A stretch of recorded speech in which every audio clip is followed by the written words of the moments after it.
Okay, good morning, Dad. Good morning. Today is Wednesday, February 4th, and maybe we can kick things off by starting off with Iran. So it sounds like we are backing away. What's going on right now? There's talk of negotiations. It seems like Right. Trump is potentially getting some real information, realizing this might not work out the way he's hoping. Is that what's happening? How do you read Well, I this? don't know if that's what's happening. Maybe it is. Maybe he's getting cold feet. Like we said, many times, I don't think he went in here with a very clear idea of what he was doing or a full appreciation of the risks involved. There's going to be, at least there's a meeting scheduled in Istanbul on Friday. And going to be representatives from Iran and from the U.S. I think we're talking about Irakchi and Witkoff again. And I think also there will be mediators. I don't know if they actually will be speaking directly. I think the Iranians said that they don't want to actually meet the Americans directly, but there may be mediators from, well, they're the Turks, but also the Egyptians and maybe it's the Qataris. I'm not sure about that last one there. So, yeah, there are negotiations. Trump had said that we're talking. When Trump says things, I just don't give it much weight because he just says all kinds of stuff. But the Iranians said, yeah, this is happening. So they're going to talk. And we don't know exactly what they're going to be talking about, but we know the ultimatums that Trump has issued vis-a-vis Iran. And, one is no enrichment. Another is no missiles or a greatly reduced missile arsenal. And the third is no allies. And, that's not going to happen. The Iranians have been pushed on all of those over the years, even decades. And they've said, no, these are, we all have a right to do these things. Now, when it comes to the enrichment, there may be some room for negotiation. Of course, we had the JCPOA. Back under Obama, it was a very, very strict regime that the Iranians agreed to. And they may, eventually agree to do something similar.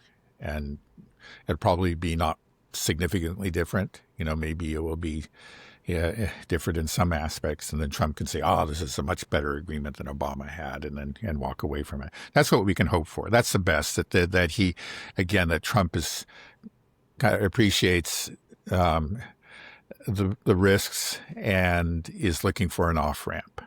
That's a possibility, and I think we always said that was a possibility. That maybe we're seeing that happen. Let's hope that's true. But then we have to remember what happened in June of last year.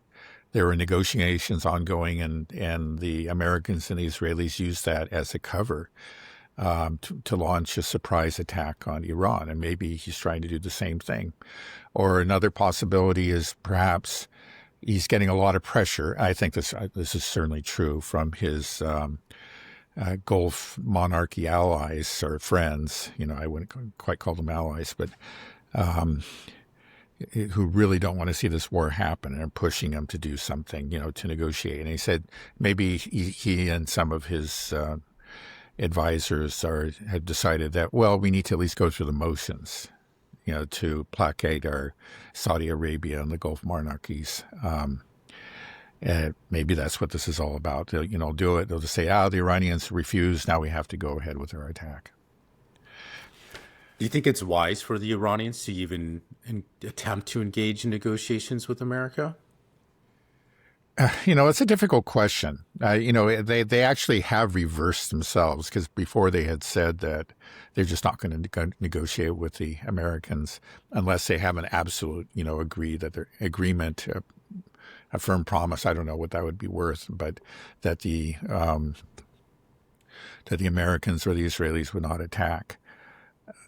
Yeah, again, they are in a difficult position. They have their economy has been battered by these sanctions, and that's one reason that we saw those protests, right? That started off as real protests. Everybody admits that, the Iranians included, and they have suffered. Their people in Iran are much poorer than they would be if it wasn't for these sanctions, and a war is going to be terrible. Even if even if in a sense they win it in the end, it's still going to be at a tremendous cost. And then there's always the risk if they do too well, especially against Israel, that it could go nuclear. These are all things that they want to avoid. So I can't blame them. Let's just put it that way. If they are willing to give Trump some kind of off ramp.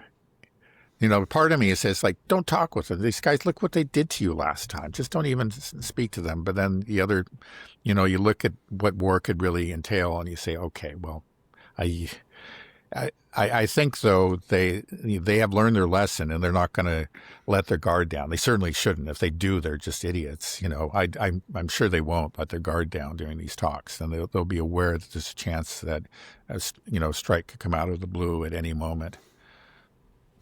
What do you think would happen if, with Israel, the United States, if there was some type of agreement reached, and just the bare minimum that Iran is able to accept and Trump just touts as a win? Basically JCPOA all over again. Nothing about allies or their ballistic missile program, but they reduced the enrichment to at 3% or whatever for, just with very strict controls and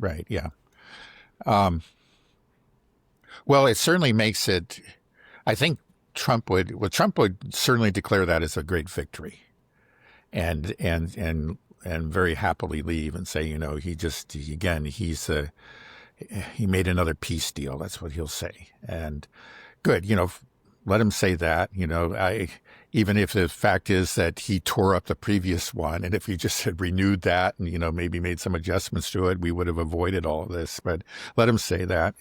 Now, with the Israelis, I think they'll probably be quite upset. They don't want that to happen. They were not happy about the JCPOA because it deprived them of a pretext for war against Iran.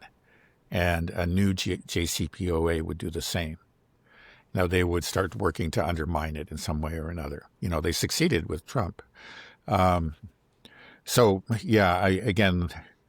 because it does deprive them of a pretext. Of course, they can come up with new pretexts. Like we had recently, we were going to attack Iran because of their suppression of the protests. Right. Well, even if they do, do a new JCPOA, I mean, could Iran accept that? Because that would mean that the IAEA would be back in, and we know that the IAEA was complicit as well with Israel and the United States in this attack, right? They gave the pretense for the attack, the casus belli, right before, 24 hours before the attack that Israel launched. They said, Iran was in some violation from something like 10 years ago. It wasn't even anything. Right. It was absurd, but it was clearly, and then the next day the Israelis attacked, and then I know that the IAEA chief, Grossi, said, that was just a coincidence. I have a lot of trouble believing that was a coincidence, and I'm sure the Iranians do too. Right. That's a problem, and that would be something that would have to be worked out. The Iranians would be very reluctant to let the IAEA in, and at least according to the same format that they had earlier. They would need some kind of safeguards, and I don't know how that could be worked out, but maybe it could be. Right. Iran also made the accusation that the IAEA was the one responsible for leaking the names and locations of their nuclear scientists to the Israelis. I don't know if that's been verified. There was supposedly some a document dump, but I don't know if we ever got to the bottom of it. Yeah. I don't know if it was. To my knowledge, that hasn't been confirmed. It's certainly possible, well, what's one problem is that, again, the spy agencies like the Mossad or the CIA or MI6, they infiltrate these organizations. They get their people in there, and they take advantage of the kind of the neutral cover or status of these organizations to access sites that they wouldn't normally be able to access information too. And so I think it's certainly possible that an intelligence agency used the IAEA to get that information and to get it to Mossad, if Mossad itself wasn't responsible. So what does Israel want? I mean, obviously Israel wants Iran destroyed. but there was that story that came out that Iran was the one that actually, that not Iran, Netanyahu was the one that actually pumped the brakes on war with Iran because he Right. was afraid of what would happen to Israel, that they weren't prepared. So I mean, the bigger question is, what does Israel want with this? They don't want Yeah. negotiations, right? I What do they yeah. want? They want a I don't huge know. war. Well, yeah. Again, it was at the end of the ceasefire that was called at the end of the 12-day war last year was called at the request of the Israelis, according to the Wall Street Journal. And the Wall Street Journal again said, that it was that Netanyahu had asked Trump to hold off on this attack just a few weeks ago because they didn't have mainly adequate air defense. But then we've seen signs recently, and the kind of reports that we're getting are that, okay, Israel's ready for it. They feel like they have enough air defense or soon will have enough air defense, or they know they'll take a hit, but they think they can absorb it. And so they're willing to go for it. That's what we heard. But I'm sure there are doubters and probably a debate within the Israeli, defense circles and intelligence circles. And so they may be kind of just one thing that I've heard many reports that they would make a real effort to keep out of it and hope that Iran wouldn't strike them. But then I've heard reports too that they had plans to actually join in on the attack. So I don't know what's going on. There's probably a debate there within Israel. Obviously it's very risky for them. They did get hurt, last time, and it could be a lot worse this time. But they also have this kind of this desire, this almost obsession with destroying Iran, and that may win out in the end with them. Do you think that's Netanyahu's position? Because I'm wondering if that's the most important thing we need to watch is just what does Netanyahu want? It probably is. It may be the single most important factor. Right. It's not to say like the Gulf states do have. I think what the Gulf states think does that does matter to Trump. So it's not just Netanyahu, but Netanyahu, he speaks for not just himself, but all those donors and all those various kind of Israeli firsters within the Trump administration. And so he has by far the most influence. And if he decides it's definitely a go, I think it will be a go. Well, how are you just feeling about war with Iran now? Do you think that we are in a de-escalatory phase, that things are, that we can maybe avoid this catastrophic war? Or do you think that this is just buying I already for felt time? that we might be able to avoid it. And I guess I feel the same way. I'm not surprised that this is happening. I don't know what if it means. Is it an honest effort, to seek a way out of this and to avoid a war? It may be. It may really be. It may be that when he got there and then realized, hey, this is not going to be easy. He was just thinking that this is going to be Venezuela, and his guys around him said, probably when it came to Venezuela, we'll figure something out. Don't worry about it. And they figured something out. This time they're saying, I don't think we can do anything here, Mr. President. This could have, these terrible consequences. They start telling him that. And he said, well, go back, figure something. Eventually it became obvious to him that, this is not the same thing. I want to have that mission accomplished moment, very quickly. And they're telling me that's not going to happen. So maybe we have to, my mission accomplished will be a new JCPOA. Let's hope that's true. I think it's certainly possible. But there are those other factors. It looks like Netanyahu wants this war. And if Netanyahu wants a war, I think he'll have it.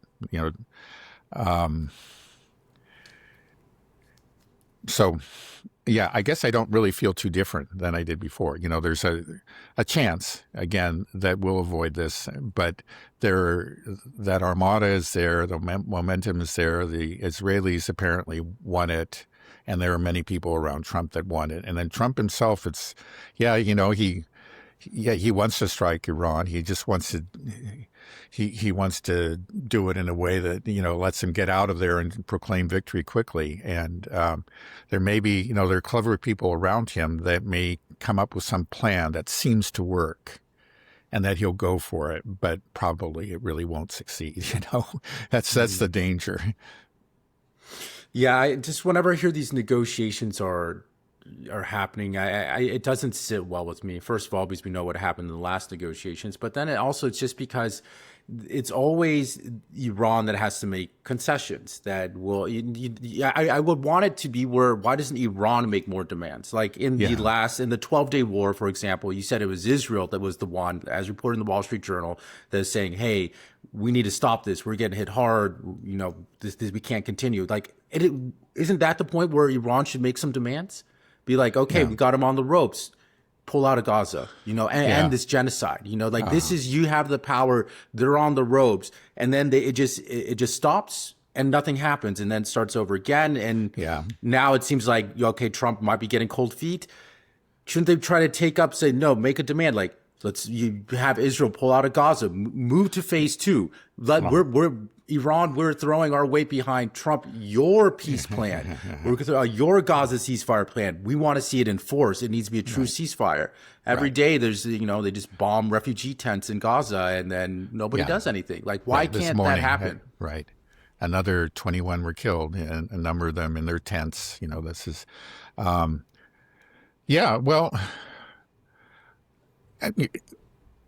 the fact is that Iran is a weaker party. They're up against the hyperpower. Is it? But I think I would say so. I mean, economically, they really have been ravaged by this. I was looking at the statistics recently. They have lost a lot of wealth. And the U.S. I don't think the U.S. can actually topple the regime or anything like that, but they can do a lot of damage and again kill a lot of people there.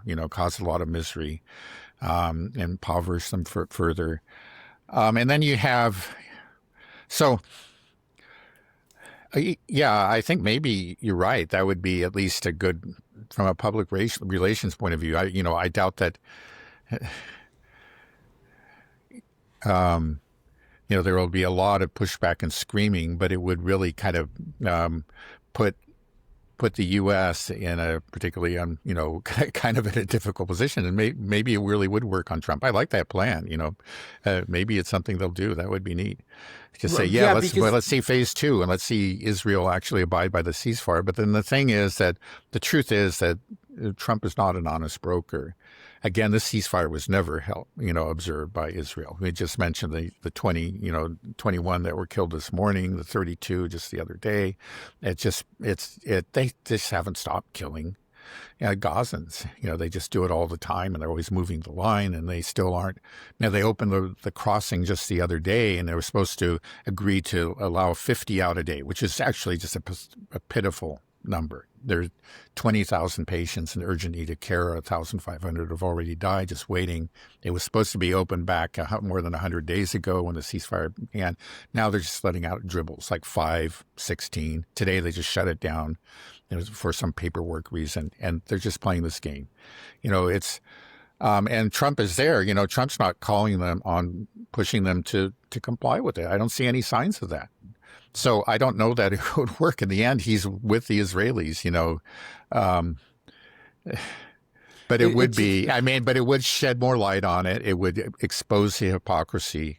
It probably wouldn't work, but it would be a good, kind of, what would you call it? Sort of pedagogical move. You just sort of teach the world and let the world see what's going on here. Yeah, it's just, I just feel like Iran needs to, be a bit more firm in its negotiations. Maybe it's easy for me to say, I understand, but for example, they just all these ridiculous demands that they're going through in this negotiations. They're completely absurd. The idea that they would agree to any of them, I think, is insane. And if you were going to make some type of agreement, there needs to be, then America needs to have some concessions. Like, all right, these bases in Iraq, they're there illegally. They don't want Iraq needs its own sovereignty. Remove some of your bases, Yeah, well, and also, as many people have pointed out, too, it says, well, what about Israel and its nuclear program? Right. It's clandestine. Why is it the Iranian program has over the years been like the most inspected, most controlled in all the world, and the Israelis, that there's not a single, Yeah, that's if they make that argument. So the whole thing is just so, on the face of it, it's just so absurdly, unjust, and the Iranians know that. But they're the weaker party, and they're hoping for some sanctions relief. But I don't even know that even if they got this agreement, would they get the sanctions relief? They got virtually no sanctions relief from the first one. That was under Obama, but even like under Obama, like immediately the U.S. started violating its part of the agreement. Failed to fulfill its obligations. One of its main obligations was to lift the sanctions, and they didn't. By and large, they didn't at all. And so a lot of people within Iran, the so-called hardliners, who have been right about these kind of things over the years, has said that why make an agreement with them? They're not going to stick by it. Right, or make sure that the sanctions get lifted first. Right? Yeah, something like that. Right. I would hope. I would be very disappointed in the Iranians if they go, they end up with a new JCPOA, essentially JCPOA with some minor changes, and they fall into the same trap, Yeah. Well, why doesn't Iran shine a light on the absurdity that you mentioned before, that Israel has a nuclear weapons program? They're not part of the NPT. They don't open themselves up to any IAEA inspections, yet they make these ridiculous demands on Iran, who has opened themselves up to all these inspections. We knew they were making a nuclear bomb. They were the most inspected country on the planet. And what did they get for it? They got their nuclear scientists killed, and then they got a sneak attack bomb attack, and hundreds of Iranians killed as a result of that. For doing everything, so for humiliating themselves to these inspections to an absurd level, and they never got their sanctions relief. The other end wasn't held up. It's like I'm angry myself, and I'm not even Iranian. A lot of Iranians are angry, and the Iranian government says these things. It just never gets reported in the Western media. That's part of the problem. But if they made it clear, this deal, they just say clearly that this deal, we would love to get rid of our nuclear enrichment program, if Israel does too, or reduce it to, we would love, we want a nuclear-free Middle East. That is our goal. So we don't have nuclear weapons, and we're willing to open ourselves up, but this country here that's already bombed us, attacked us, and has openly stated that they fomented this insurrection in our country and have agents in there, they're the ones that have the nuclear weapons. So yes, let's do this. We're completely on board with you, Trump. We want no nuclear. We want a safe, peaceful, nuclear-free Middle East. And if they just make that messaging completely clear, I don't think there's a way that the West could ignore that. If it's like, why, these negotiations, what is Iran saying? And they just say, it's just this. Shine a light on the absurdity of the fact that Israel has nuclear weapons and a nuclear program is making these demands on a country that is a signatory to the NPT, that has opened themselves up to all these inspections and did not have a nuclear weapons program. Right. To my knowledge, they haven't made that kind of demand in past negotiations. I think because they were really trying. They knew that it would be rejected. And they wouldn't, to get an agreement, they would just have to, accept the unfair situation. Again, the fact that Israel has this huge clandestine program. I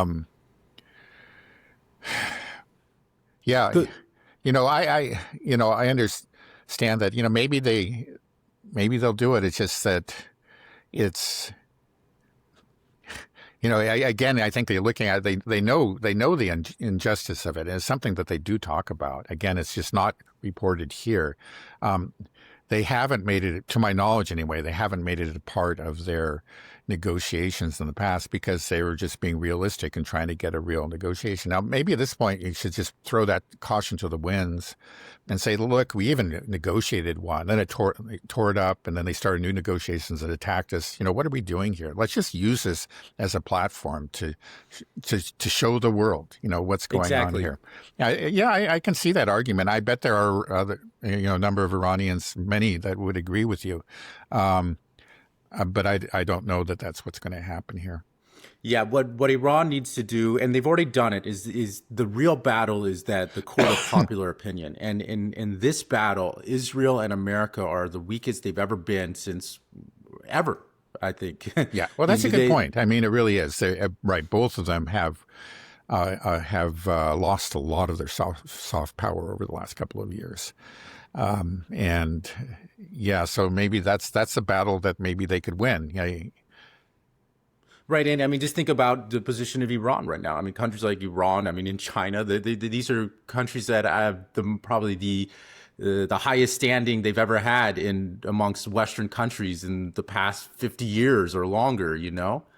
Right? Wouldn't you say? Like people are throwing their support behind it because they know they understand this battle now, and they are starting to realize, wait, we're the bad guys, I guess. Israel, the United States, what they're doing, we don't like this. We don't like what we're seeing in Gaza, and the Iranians are trying to stand up to the people that are doing this. Right. So if they make that argument and people in the West hear it, it just will further delegitimize the Israeli government as well as the American government. It's like, you're right, this is absurd. Why are we sending billions and billions to Israel and might go to war on their behalf for some ridiculous concern demand of these nuclear weapons program in Iran, or the protests or the ballistic missiles? It's like, whichever one you want to take. The humanitarian aspect, like, oh, we care about the Muslims in Iran so much that they're killing them. Meanwhile, we have a genocide that they've been unleashing on Gaza over the past 2 years. That argument is completely absurd. The nuclear argument is completely absurd. Everybody is now aware of the Samson option. It's like, okay, the country that is saying that if we don't get our way, we might blow up the world is the one that's making these demands. Like, it's crazy, Right. Yeah, the whole it thing is. So right, it is. It just frustrates me. It's like, why aren't we seeing that? I don't think I think maybe the Iranians themselves don't understand how much the world has changed in the past 2 or 3 years, what the attitudes are in the Western world, that how like so many people are, we're behind them more than we're behind Israel and the United States now. Well, still in the West, again, Iran has been demonized for such a long time that there still is a real hatred of the Islamic Republic in the West in general, and a belief that it is, it's evil and it has to go. Unfortunately, that really hasn't changed, and that actually showed recently because the media outlets or channels that pointed out what we pointed out, the frank admission on part of the Americans and the Israelis that they basically engineered these protests and then poured fuel on the fire. That just was not reported elsewhere. It just wasn't, and even within outlets that are often pretty good about Palestine, for example. There is this this propaganda operation or this hatred of Iran goes way, way back, and there's a huge kind of let's say information warfare network, anti-Islamic Republic warfare, both in English and in Persian. And a lot of money. I think it may actually be in the billions. It's enormous, and it actually swamps. Like the Iranians themselves say that here they're the country of 90 million, but they don't produce as much. They don't output as much information as this anti-Iranian network does. So it again, both in English and in Persian, and that has had an impact. It even has had an impact within Iran. You see this happens. I mean, people are impoverished, and then you're constantly hearing, that it's actually the fault of your government, and a certain percentage of people will start to believe it. I think it's most definitely a minority, and that minority, the next time Israel or the U.S. attacks and starts, bombing buildings in Tehran, that minority will pretty much vanish to zero. But it's there, and it does have an impact on Iranian politics. And it does make them, I think it does actually apply a certain amount of pressure. In a way, you can say that this long-term operation to topple the government has had some success. It does pressure them to look, for sanctions relief, to look to to finally get these guys off our back, because they're hurting us. They're hurting us, both through political pressure and economic pressure, and there's always the threat of a military attack. Yeah, well, I agree. I think they've been largely successful with that, and most people don't really understand what's going on. I mean, I didn't really understand until I started having these conversations with you, but it's the majority of people in the West may think Iran's evil, but that doesn't matter so much because I think more people in the West think that Israel and America are more evil, and that's really what matters. If this was done prior to October 7th, they could probably get away with it. The propaganda would be more effective. But like we said, it doesn't work anymore when you say, "Oh, we got to save the protesters." And we're like, "Wait a second. First of all, we got ICE protests in Minnesota and our agents shooting people in the streets, and then we just saw what happened in Gaza. Or still is happening in Gaza. Still happening in Gaza for over 2 years. We've just been seeing this horror show live streamed to our phone. So it's like that. It doesn't work. It's like, okay, Iran's evil. We agree with that, but the people that are saying that are the ones that are committing a genocide. They're more evil. So even if their propaganda is effective, it doesn't. I think it's irrelevant now because the people that are pushing out the propaganda or that are behind it, the populations here in the West recognize that this is the true evil, or more evil than Iran. Yeah. Right. Right. And well, one thing is that all those people, like those leftists that are join in these denunciations of the Iranian government, they need to understand, what is it? What's going on here? Why has Iran been under these sanctions? Why has Iran been attacked? Why does it have this huge information warfare network directed against it? Why are we constantly being told that they're evil? Why? Because there's really only one reason. It's nothing to do with democracy. It clearly isn't, because actually Iran is, by any standard, is just one of the most democratic countries in the region. And much more democratic than Saudi Arabia or any of these other Gulf monarchies. It has nothing to do with that. If that was your concern, you would be attacking Saudi Arabia or Qatar or something like that. No, it's because Iran has actually supported the Palestinians, and that makes them an enemy to Israel. And that's why they, have this target on their back. And so if you are concerned, if your eyes were opened about, during the Gaza genocide, and that becomes a major concern, understand, that's why you're being told to hate Iran, is because they have supported the Gazans, they have supported the Palestinians. And that's why that's why your mind has been manipulated to hate them. But why? Again, because of their support for the Palestinians. And so I think, having said that, I think that really is something that the Iranians should understand, that they could really break through if, okay, they say these things, but it never gets reported. And so people don't hear it. But if you made these clear demands to say, okay, we will do this, we'll make these concessions on our nuclear program if the ceasefire is observed and you stop killing Gazans. Well, I think that would actually wake up a lot of these leftists and other people, not just leftists, but various people who are sympathetic with the Palestinians, but have decided they need to hate Iran for this reason. They say, wait a second, this is one of the very few countries that's actually supporting that. In fact, they have been, but they just haven't. I don't think they've got that message across, and they could do it through those negotiations. So I think that's a good point. All right. Somebody send this to the Ayatollah. Let him know. This is the way to move forward. Yeah, the language that we use, it is so true that how manipulative it is. Like, because whenever you hear the term mullahs or the Ayatollah, you immediately just like, oh, oof, something scary here. But then when we talk about, the kingdom of Saudi Arabia, then I'm like, wait a second, is it better to have a king as opposed to a moral religious leader that is looking at it from this point of view? Because when you think about it, like the Iranians, they're Shias, right? They're Shiite Muslims, and they are protecting their Sunni brothers in Gaza and Palestine. And even though there's always been conflicts between the Shias and the Sunnis, whereas the Saudi Arabia, it's a Sunni monarch, and they're just allowing this to happen to the Sunnis in Palestine.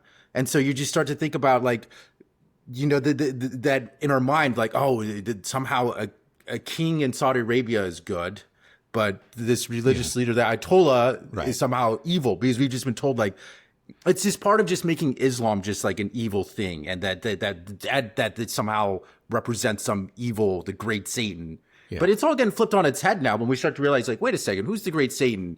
Is it the countries that are being, ruled by elite pedophile satanic cabal? Or is it the guys that are trying to stop the genocide? It's like, if you stop and think about it, it's like, right? Yeah. Okay. Right. I don't know if I had a question with there. Just a comment. Well, let's see. I just the way that I've seen Iran operate, I don't feel like that will happen, though. What we're saying, that they'll put. Well, I think especially again under Pezeshkian, and I guess maybe, we always somehow when we say the Ayatollah, we imagine somebody, some fire-breathing, despot, but he clearly isn't that, and his powers are limited. Again, there are many democratic institutions within Iran. They have elections that really mean something, again, which you don't find in other countries in the region. So again, if our concern is democracy, that's the last country we should be attacking. It's amazing just how, again, I think how blind so many people in the West are. They're just like, dogs that are told to attack, you're trained to attack this person, and just to say, but obviously haven't stopped to think about or make any effort to understand, what the region is. They have no, in general, it's just like Westerners have no understanding of Islam and the great variety that exists within it. And they tend to conflate all these groups, again, the Sunni extremists, the jihadis, somehow that spills over and they make an association with Iran, when of course Iran has, and Shias in general, have been victims of these jihadi attacks, more so than Christians and, other Westerners, much more so. But again, there's just no understanding of that, no awareness of that. And a big part of the problem is ignorance. Again, George W. Bush didn't even know the difference between Sunnis and Shias when he decided to invade Iraq. And he had no interest in understanding it. Just crazy. Well, that's intentional, right? I mean, the fact that we don't understand and that we're just taught to hate. I mean, and who is behind that, right? Behind it is, we know who's behind it, right? It's Israel, right? It's the Zionists. To a great extent. Again, I won't say 100%, but to a very great extent. I think there's no question about it. There is, like I think I've made this point before, there is some, let's say, non-Zionist linked hatred of and fear of Iran, that especially goes back to the hostage episode, the 444 days during which the American embassy staff were held hostage by the revolutionaries, and there was a lot of anger. I remember that time. It was a big deal, but that's a long time ago. Again, it really is. We're talking better than 45 years, and a lot has happened since then. And even then, the thing is, why was there that anger in Iran? Why did they explode and do that? Okay, they shouldn't have taken those hostages. Well, they had a democratically elected government back in the 1950s, and we did overthrow it. It was a CIA-sponsored coup, Mossadegh. And, we put in the Shah over them, and they didn't want that. They blew up, right then we said, okay, we're even. But there are people within the U.S. administration that have a memory of that. And they just like, they still, it irks them and they want to take revenge. So that's part of it, but I think it's mostly what you say. It's clear. I mean, again, it's not like the Israelis have been trying to hide this. They have been making this clear year after year after year for decades.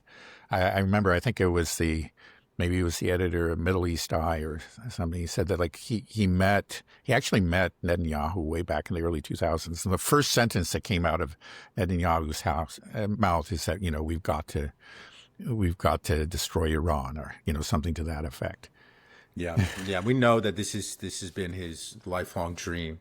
And I think it's true. We have always been kind of told who to hate, and they've been very effective at that. Yeah. And I think it's worked very well, especially after the wake of 9/11, and then the boogeyman just became just Muslims in general. It just this blanket hatred, and it's being fueled. But I think it's falling apart now, and it's not working. They can't, and people are starting to realize, wait a second, who is telling us to hate this division? And I feel like it's not just with the Middle East. I think it's also internally here in the United States with making the left hate the right. And I think a lot of people are waking up like, wait a second, all of you guys, it's not left or right. It's all of you guys at the top that are evil, that are in control, and that this division is intentional. The being told to hate. And now I think what's happening is that the hatred's still there, but it's being focused now towards the Zionist, is that people understand. And I think that is very scary for them, because this is something new. This is something we've never seen in the history of Israel, where all of a sudden the West is waking up and be like, wait a second, why are we being told to hate all these people and for all these reasons? Why are we funding your country to commit a genocide? And why are you telling us how we should think and behave? They're starting to understand that. And so I feel like there's this huge backlash coming. And I don't think Israel's ready for this. The Zionists aren't ready for this. I'm sure they are aware of it. And the more that they're trying to fight it and clamp down, the more obvious it becomes to people that, hey, you are trying to control us. You are trying to divide us. You are trying to direct our hatred for your own personal gains. And this is going to have your own ideology, or your own ideologies, yeah, right, for your own project, the expansionist Zionism, right. So I think that's what's happening. And how does that play out?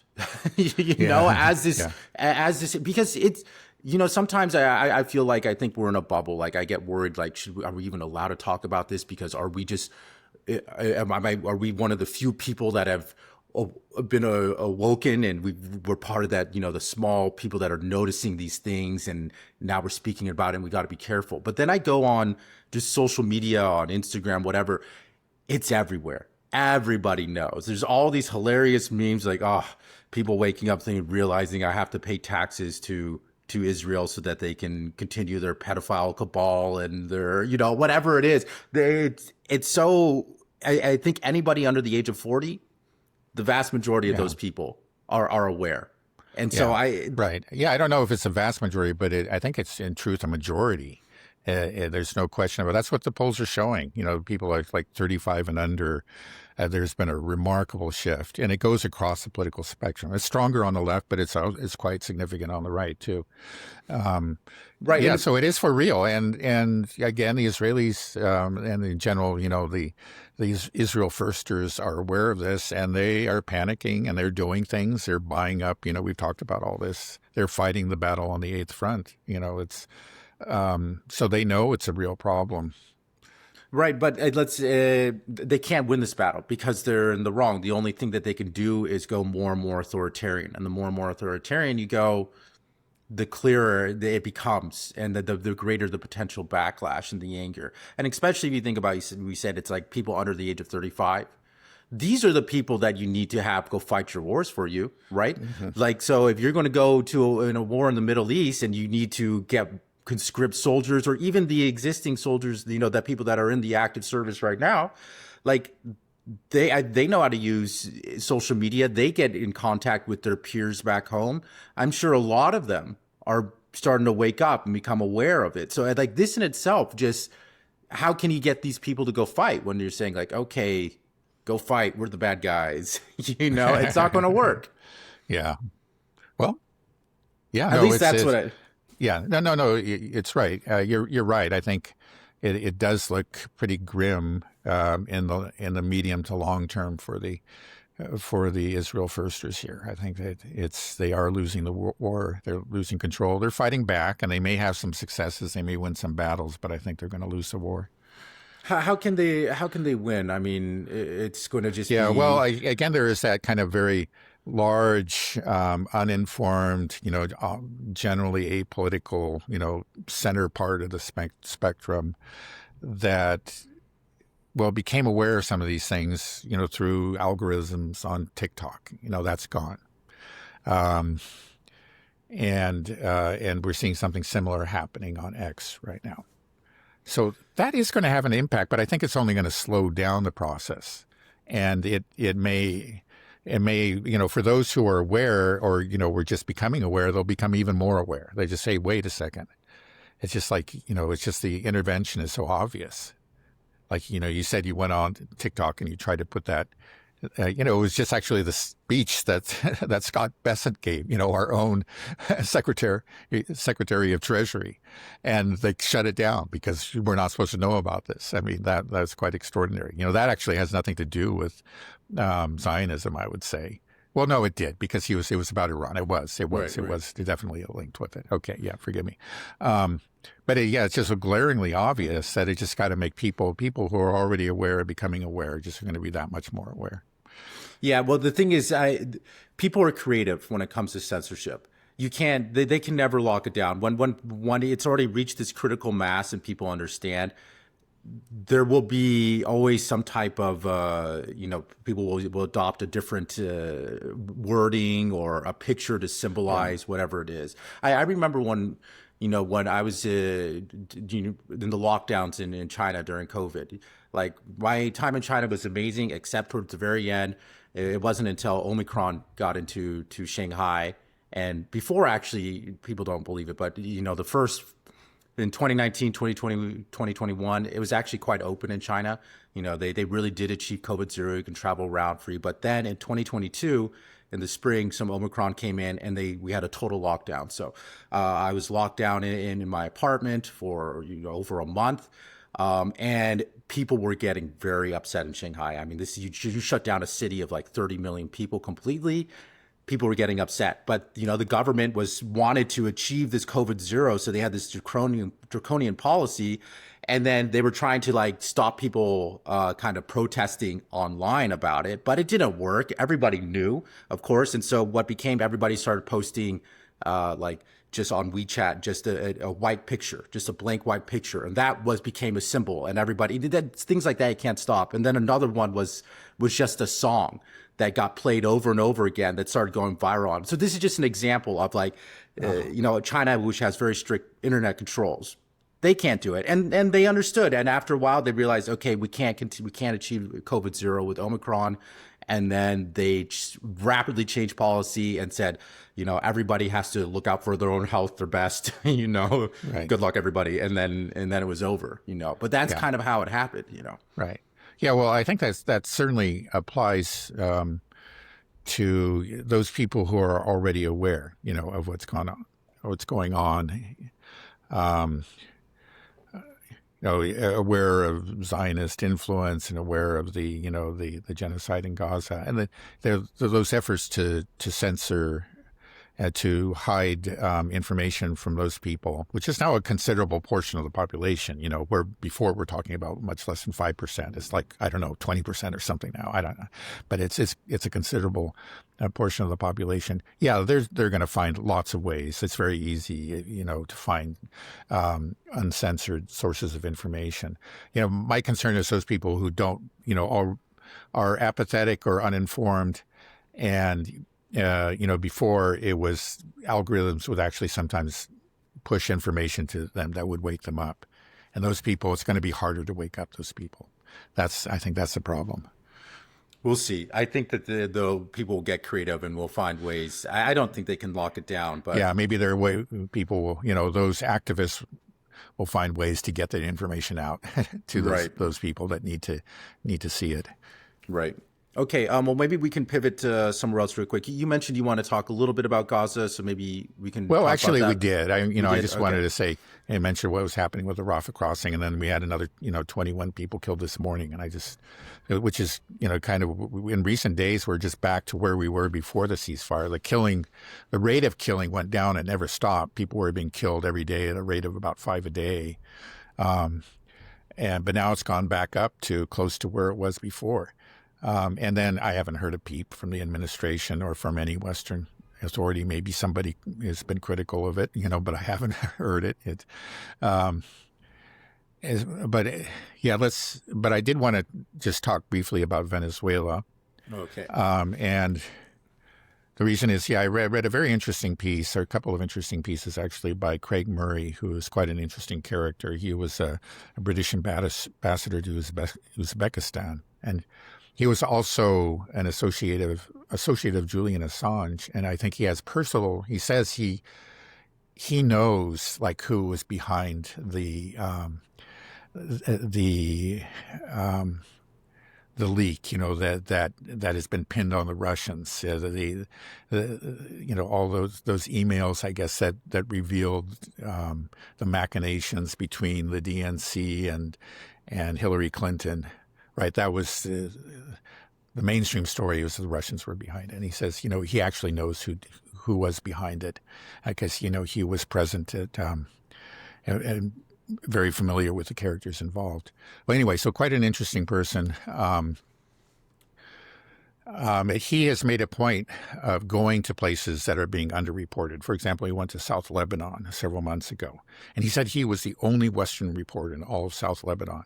Well, with one exception, there was a BBC reporter, but that BBC reporter came in with an IDF unit, embedded into an IDF. That was it.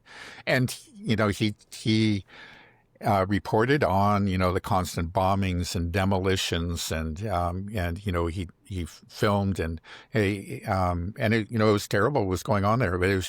But one of the most extraordinary things was that he was the only one. It was like our Western media is not doing their job. They just have become just organs of propaganda. They're just too comfortable. They're just very much in bed with the powers that be. And so you don't see them going and doing real reporting by and large. But he did it. Well, now he's gone to Venezuela, and he admitted it's a country he knew very little about, and he'd heard all kinds of things. And first of all, he reported that he was stunned by how open it was. He was expecting that there would be a certain amount of like police presence and military presence, especially this country that's been under a great deal of threat, external threat.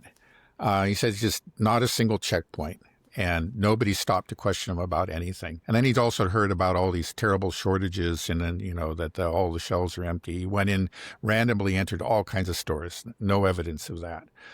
And then a third thing that I thought that was quite interesting, and this corroborates something that Max Blumenthal said, who also has very good knowledge of Venezuela. He said that he had talked to many, many people, and nobody believes that the acting president, Delcy Rodriguez, was actually complicit in the abduction of Maduro. Now, we've gotten these reports. They come out in different Western newspapers from unnamed sources that she was in on the plot, And I stop and think about it, and you say, well, wait a second. If she really is a CIA asset, would they be leaking that? Probably not. It's probably the reverse. It's just like they want to undermine her. And so that's to weaken her. And that's why this is being leaked. So a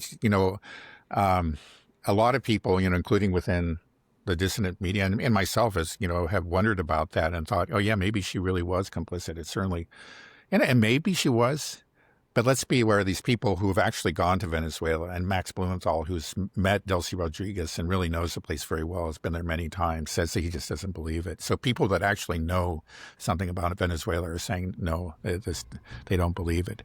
So that's one thing. But then, just thinking about Venezuela, again, their situation is rather similar to Iran's. And again, they've been under these sanctions. Their economy has suffered as a result. And there's this constant media campaign, right, to pressure them to cave into the U.S. and to demonize their government and to support the opposition. And he said, I think similar to in Iran, it's partially successful. There are a certain number of people that, they suffered, and they always see the finger, is pointing at their own government, and maybe their own government inevitably does make its mistakes, and they start to put all the blame on their own government. So that it does have a limited success. But by and large, again, he found, and I think this is probably true of Iran, that people support their government. Now, one other thing, too, that he commented on, and it just made me really think about Ukraine, was the fact that in Venezuela, the politics is very, very racial, and you can see it. It's just like the supporters of the Chavistas, of Hugo Chavez, Maduro, and Delcy Rodriguez are overwhelmingly brown and black. And then the opposition is just overwhelmingly white. Now, it doesn't mean that the opposition is therefore evil and that, their policies that they are all wrong or anything. But what really struck me about that fact, it's just a fact in Venezuela, is that you have, again, American and Western European establishment leftists are completely in support of the opposition. Again, Machado, who was going to go in and was part of the team that won the election. The fact is, like Trump said, she doesn't have support. And I think that's probably true. So we were fed this story again that opposition won. And I think, actually Trump admitted that they really didn't. That whole thing was phony. But going back to just this fact that there is this real obvious racial aspect to politics there, but we completely ignore it in the West, and we support the opposition parties that are overwhelmingly European. Is what strikes me is that this is just not consistent with liberal thinking. Certainly like the liberal left that I grew up with would have been just terribly embarrassed to have anything to do with this. That's just the way it would have been. And, for it's just part of kind of their the liberal way of thinking. I mean, these are the people that support affirmative action and always saying we have to have like a government that's more like America and all that. But they find themselves completely in bed with this, this almost entirely, lily white party against the brown and black masses. And it just seems to be a real inversion of liberalism, just looking at the hypocrisy of it. I don't really know a whole lot about, the policies. I have some idea of the Chavista program, whatever, but so I'm not going to comment on what these parties are really like. But just the fact that we have these Western liberals supporting all of this really strikes me. Again, I think it points to the utter hypocrisy and bankruptcy of establishment liberalism these days. And we see it too in Ukraine. We've talked about, again, you have people that are open, neo-Nazis that even, are Satanists that worship Hitler and this kind of thing, and they get celebrated in the West. I mean, it's just this extraordinary, what you look at it and you wonder, can you be that blind? I mean, there's obviously a willful element to this. It's a willful blindness. And again, it speaks of the moral bankruptcy of the establishment, establishment liberalism. Maybe I'm wrong, but it seems like in my childhood that the kind of liberals that I knew, there are certain things I agreed with them, certain things I disagreed with them, but they would not have supported these movements. They would not have been willfully blind in this. They would have been very sensitive to these things. I'm struck by. I don't know, maybe some of our viewers are familiar with Marta Havrishka, I think is her name. She's a Ukrainian woman that teaches at a college in Massachusetts. And she's appeared on some shows like Glenn Deason's show and some other similar shows. She's very much just sort of a liberal, a feminist, LGBT supporter, all of that. But her main focus, she came from Ukraine and fled Ukraine because of the immense power of these ultranationalists, these banderists, who are just everything that liberalism is not supposed to be. And so she's being very consistent, but she's actually considered pretty much a big embarrassment by, establishment liberals in the West. So she ends up on shows like Glenn Deason's show, right? Because she actually is willing to talk about what's happened. She married a Russian man. She was always, she was warned by her family and friends not to do that. She grew up, she never even heard the word Russian. There was just a pejorative term for Russians, as there is for other, ethnic or other non-Ukrainian ethnic groups. Again, she grew up in a town where there's now a statue to Stepan Bandera and all that. And so she actually became a real liberal, like, the ones that I remember from years ago. but she doesn't fit into the West, So it's just that I'm just looking at this, and I'm just struck again by the total moral bankruptcy. I think you're seeing something that's happening. I think it doesn't just happen in the last few years. I think it began maybe like towards the end of the the 1990s, and especially with the attack on Serbia. And you saw the Greens going from becoming pacifist to supporting these wars, these unipolar wars, you can say.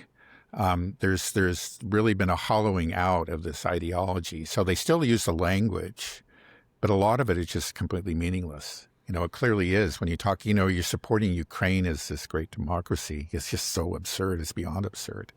You're supporting Machado. Who are you? This is like it has nothing to do with the things that you say that you're most concerned about. It's really the opposite. So I was just reflecting on this, and I think this to some extent also extends to Iran too. You just can see the bankruptcy, the moral bankruptcy, the intellectual bankruptcy of the establishment liberal left. Yeah, I think the West, we are the most propagandized people in the world. And part of the reason is kind of what you were saying. When you were a kid, you remember the media, these institutions, old classic liberals. They were more or less reporting the truth. Obviously there were biases. And so these institutions had a reputation. And then that's what is propelling this propaganda forward was is that past reputation, but the reality is now is just, I saw it so apparently because I lived in China, for 10 years. And I remember starting with like the Hong Kong protests, reading the news there. And then my buddy was in Hong Kong at the time. And we were just saying like, the news just had it completely backwards. The Hong Kongers were not in support of this protest. By and large, it was just more of a college thing that was largely instigated by the West, it seemed like, on these Facebook groups and things like this. So, and I just saw the only negative thing that I had in China was the end of the COVID lockdown at the very end. But I could see the Western world was always painting China in this negative light. And I was living here and I was just like, these people have no idea what it's like in China. And the same thing, with my sister, your daughter, she lives in Russia. And there's this constant demonization of Russia and just like, oh my God, it's so evil. You don't know what it's like. And it's just, we just fall for it. And it's so easy. And the thing is, there was some truth to these statements, maybe 20 years ago, 30 years ago. Like, I don't know what China was like 30, 40 years ago. I'm sure it was pretty bad, but it's not like that now. You just go visit China, go to Russia. You were supposed to go to Iran last year. Too bad you couldn't because Trump decided to bomb it. But it's just, we've just been fed a lie. And I think people need to realize that we are the most propagandized people now. Because we believe and why do we believe our institutions still? Right. Though that belief has been profoundly shaken. I mean, again, that's what the polls show. It's like the trust in the media is at historic lows now. Yeah, they don't trust it, but they still will often be like, there might be some kernel of truth. Like, oh yeah, I'm sure it's really bad in Russia, at least. It is pretty authoritarian. Oh, I'm sure it does have an effect. You're right. Or Iran, like I'm sure, Israel and the US, we're not great, but, Iran's bad too. Like it's just, we just kind of, that's how we rationalize it. And the reality is it's just not true. I just want people, take a trip to China, just spend some time in Shanghai. You'll have a blast.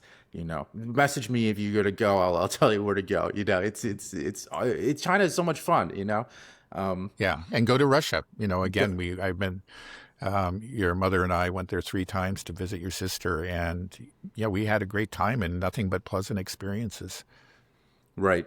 Yeah. It is just crazy because, I ironically, I feel freer and more comfortable in China than I do here in the United States. And to so many people, that just makes their ears bleed. It's like, impossible. The Chinese Communist Party. It's like, I never, other than that lockdown experience at the very end, but I heard the lockdowns were crazy here in the West from what I gathered just from some talking places to like you. Australia. Right. Yeah. But in general, like I was saying, it was amazing the first 2 or 3 years of COVID because China it was, while the West was going crazy in 2020, 2021, it was fine in China. It was just, everything was great. I did a lot of traveling around, and it was, going to Sanya and Yangshuo, just all over the place. It was never had any issues. And there was never any, one thing that's always great about China is that there's never any there's not this divide. There's none of this left versus right. People have disagreements, obviously, but